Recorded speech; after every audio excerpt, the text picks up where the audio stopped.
meu nome é Lucas Vitorino. Eu sou integrante e fundador do Grupo Pandora de Teatro. O Grupo Pandora de Teatro é um coletivo fundado em 2004 a partir do programa Teatro Vocacional. Eu atuo no grupo como diretor e dramaturgo e atualmente eu desenvolvo um projeto de pesquisa de mestrado a partir do grupo e a pesquisa que eles relacionado com o território e a memória aqui do bairro de Perus.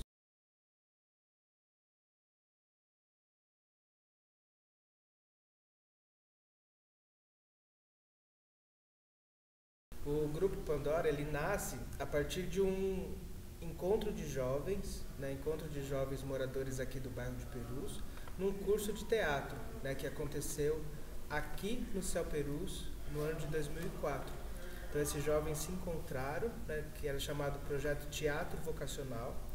A gente se encontrava aqui em encontros para estudar teatro, para fazer teatro. E eram turmas grandes, tinham mais de 60 pessoas inscritas e fazendo. Então, quando esse programa começou aqui em Perus, ele teve uma efervescência, uma procura muito grande de pessoas querendo fazer, a juventude querendo fazer teatro e tal. E nesse momento os integrantes se conhecem, E aí nesse ano a gente estreou o nosso primeiro espetáculo aqui nesse palco, chamado O Senhor Puntilha e Seu Criado Mate, um texto de Bertolt Brecht, um alemão, um dramaturgo muito importante também.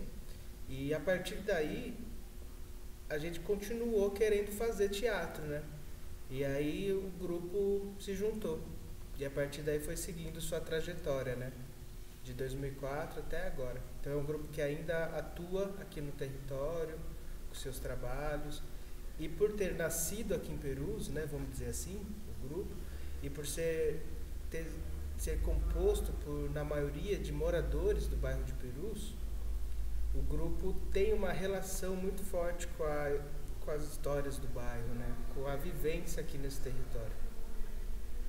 Então acho que esse é um ponto que de alguma forma identifica o grupo, E aí tem outros dois pontos também muito legais. O primeiro deles é que como ele foi fundado por jovens, que estavam iniciando no fazer teatral, foi a primeira coisa que essa galera fez foi formar um grupo de teatro. Depois cada um foi seguindo sua trajetória, Uns, vamos dizer assim, investiram mais tempo e se dedicaram mais no sentido de querer o teatro ali na sua trajetória de vida, então buscaram cursos de especialização em linguagens teatrais, faculdades de teatro e passaram a ter aquilo como seu projeto de vida mesmo, assim, de investir naquilo, de estudar, de se formar, de buscar mais conhecimento e querer continuar.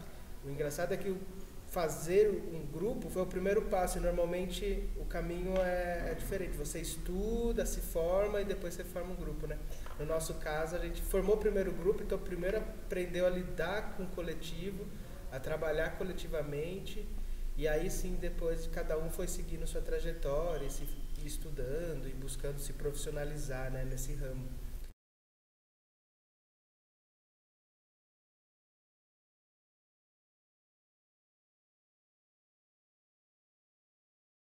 Em 2012, o Grupo Pandora estreou o espetáculo Relicário de Concreto.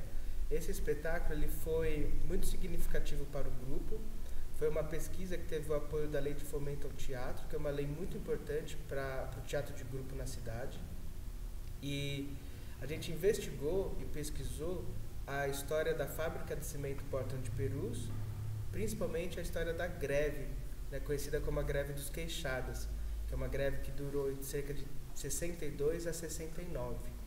Então, a gente partiu de vários pontos de vista, Teve o ponto de vista de pesquisadores que fizeram tese sobre a fábrica e também de memória oral, das memórias dos moradores aqui do bairro de Perus, o que trouxe pra gente uma riqueza e possibilidades de tratar dessa história, Então, assim, para ser mais objetivo, Por exemplo, para você ter uma ideia, os atores, a gente se encontrava na sala de ensaio e a gente já estava estudando, mas a ideia era de esquecer tudo que a gente soubesse sobre a história da fábrica e andar pelo bairro, conversar com pessoas, colher essas histórias, voltar para a sala de ensaio e contar pra gente, a partir de uma cena, o que você ouviu, né? Então, a partir daí saíram várias histórias, né? Porque a fábrica de cimento, ela teve uma importância muito grande para a formação do bairro, né? Por exemplo, meu avô trabalhou na fábrica. Então, na minha família, ressoa essa história, né? Meus tios me contam como era, né? O que meu avô contava. Então, aqui em Perus é muito comum você conversar com alguém que teve um avô que trabalhou, um pai que trabalhou. Então, a gente conversava com pessoas que fizeram parte dessa história e elas contavam pra gente, né? Então, tinha senhoras que eram viúvas e contavam como era. Então, elas contaram detalhes que foram muito preciosos para o espetáculo. Por exemplo, então tinha um adulto que, quando ele era criança, ele contou a história pra gente que ia levar marmita pro pai dele lá na fábrica. Ou uma senhora que contava como era a fumaça que a fábrica expelia pelo bairro. Ela falava que era uma fumaça muito branca, densa, que tinha gente que chamava de a neve de Perus, e que a roupa do varal ficava dura por causa do pó, e tinha uma camada de cimento pelos telhados, e a verdura na horta ficava... Então elas contavam essas histórias. Até, por exemplo, quem não vivenciou diretamente, mas tem um imaginário. Então, por exemplo, teve alguém do elenco que entrevistou uma criança, e ela falava que para ela a fábrica era abandonada. Então aí ela criou uma cena de um fantasma da fábrica, sabe? E essa cena entrou no espetáculo. Então a gente foi a partir daí desse imaginário que a fábrica de cimento traz para o bairro, como também dos momentos históricos, né? E aí, vendo essa greve, o poder simbólico que ela traz influencia novas gerações, por ser uma história de luta, né? Uma história de resistência.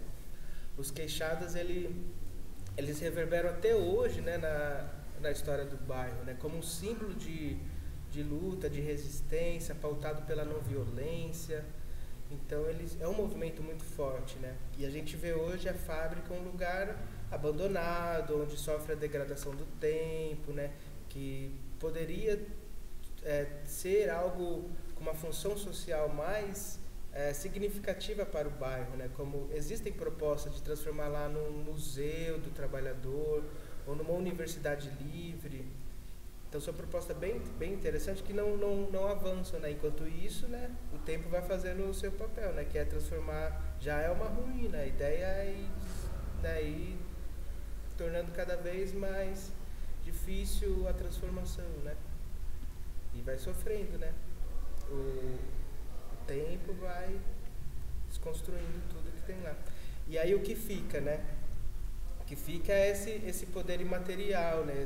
Essa memória que é uma memória social muito importante, né? De uma luta Então esse espetáculo Relicário de Concreto partiu desse lugar, né? E aí no espetáculo a gente conta... Era uma época onde muitos de nós estavam procurando outros empregos, aí era um que ia para o telemarketing, outro trabalhava em umas metalúrgicas.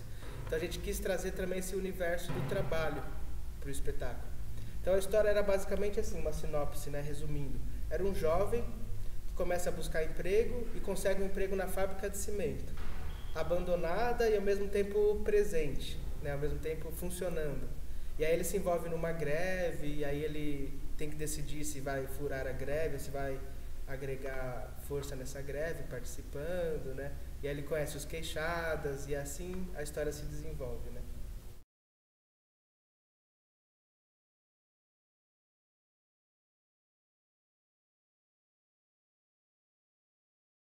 O Grupo Pandora de Teatro estreou o espetáculo Comum em 2018, né?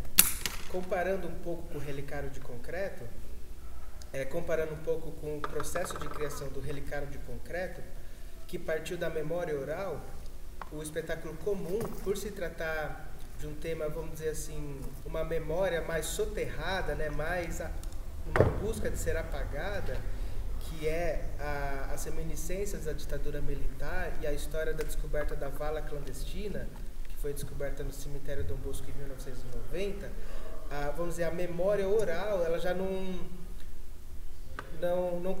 conseguia trazer essas informações sobre o espetáculo. Então, por exemplo, muitas pessoas não sabiam da existência de uma vala clandestina aqui no bairro, até hoje, né?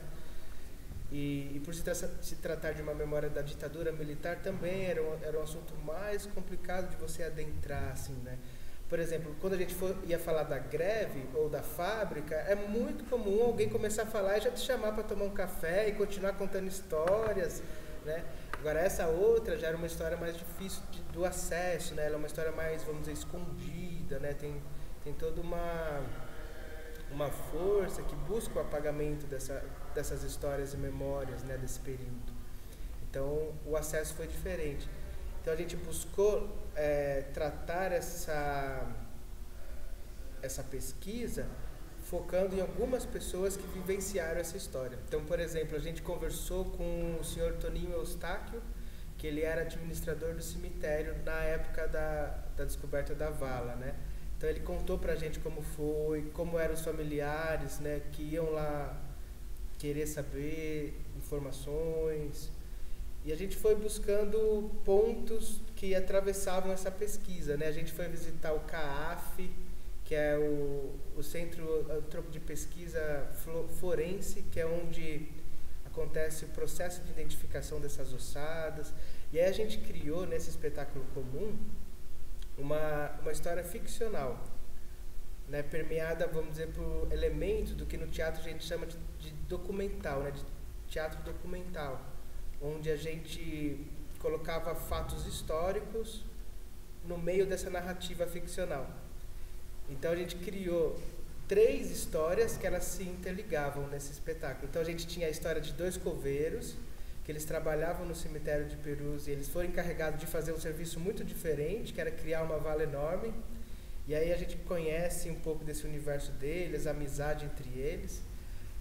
Paralelo a essa história, a gente tem a de Beatriz Portinari e Carlos Menezes, que essa é um eixo ficcional do espetáculo, que conta a história de 2 jovens estudantes que se envolvem no movimento estudantil no período da ditadura militar.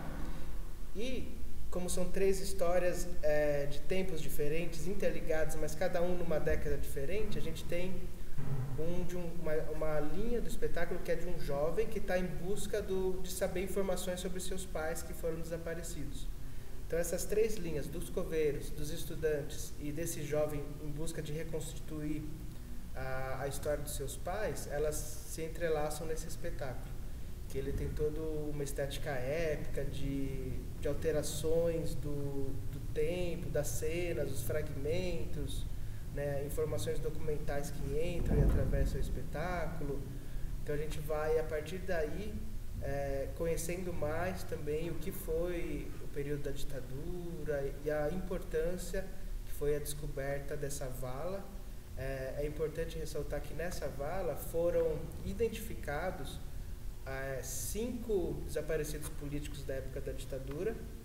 Então, para você ver, ela foi descoberta em 1990, o 5º foi identificado no ano passado, né?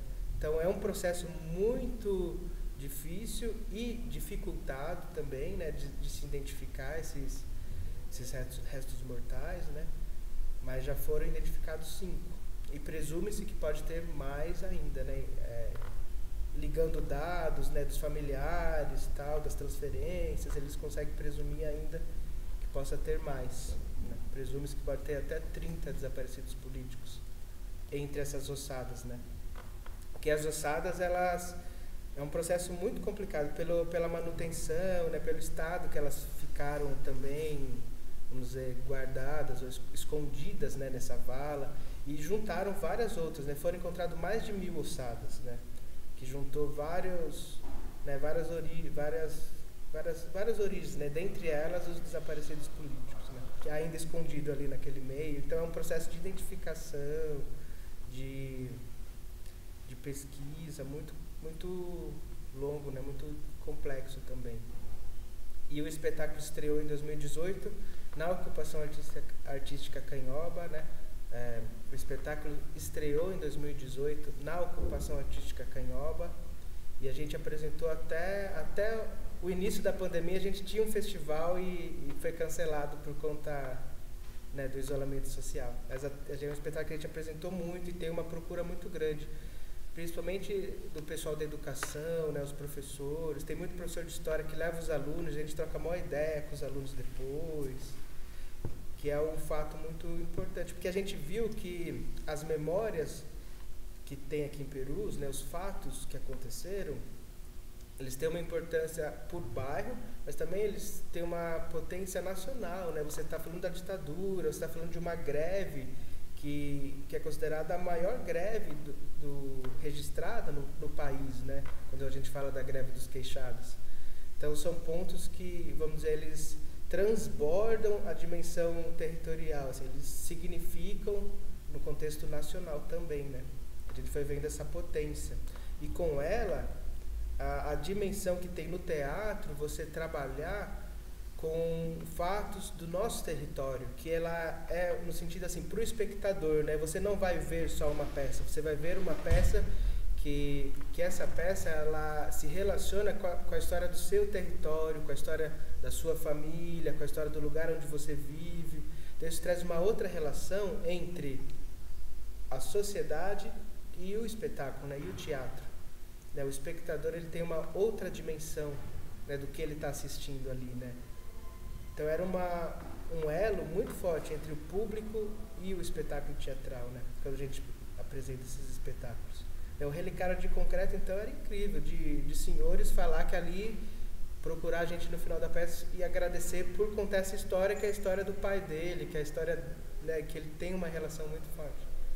Então é muito bonita essa relação que essa pesquisa trouxe para o grupo na relação com o espectador, né? Que para o teatro é maravilhoso, né? Sem o espectador, né? Você ter pessoas que vão assistir sua peça, né?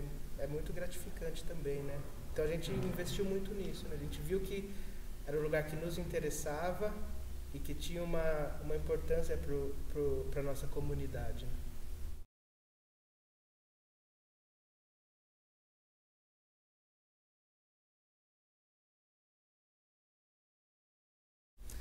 A gente percebeu que esse trabalho com a memória do território, ele é muito potente na relação com o espectador, né? E por se tratar de memórias que elas estão em disputas, né, no nosso momento presente, como a história de luta, de uma greve, ou a história da ditadura militar, né? São memórias em disputa atualmente, né? A gente pensa, daqui para frente, continuar com esses espetáculos, né?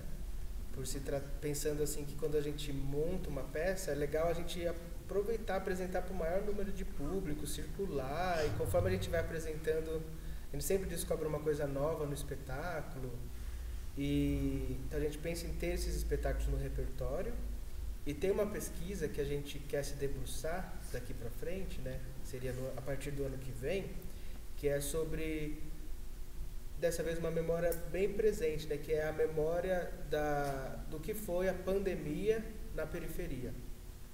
Esse seria um dos eixos que a gente vai investigar, né?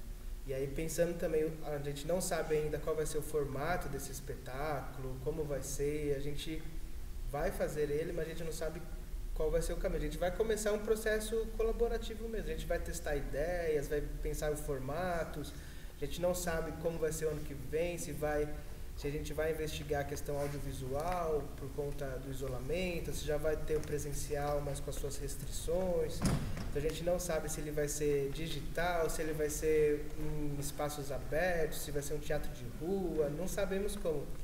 Mas é um assunto que a gente quer tratar, que é essa pandemia no país, né? Essa questão do isolamento social, e o que significou, o que foi para a periferia esse período que o país está vivendo, né? Que é uma coisa que a gente nunca vivenciou, né? Embora já teve em 70, né, com outras pandemias e tal, mas nunca foi numa escala tão grande, né, tão rápida, assim como essa do Covid-19, né? E a gente sabe que a periferia, né, onde tem o maior número de óbitos, né, também tem o maior número de escassez da área da saúde. Então a gente sabe que tem uma marca que vai ficar na periferia da cidade, essa pandemia. Então, a gente quer, de alguma forma, tratar esse tema no nosso espetáculo próximo.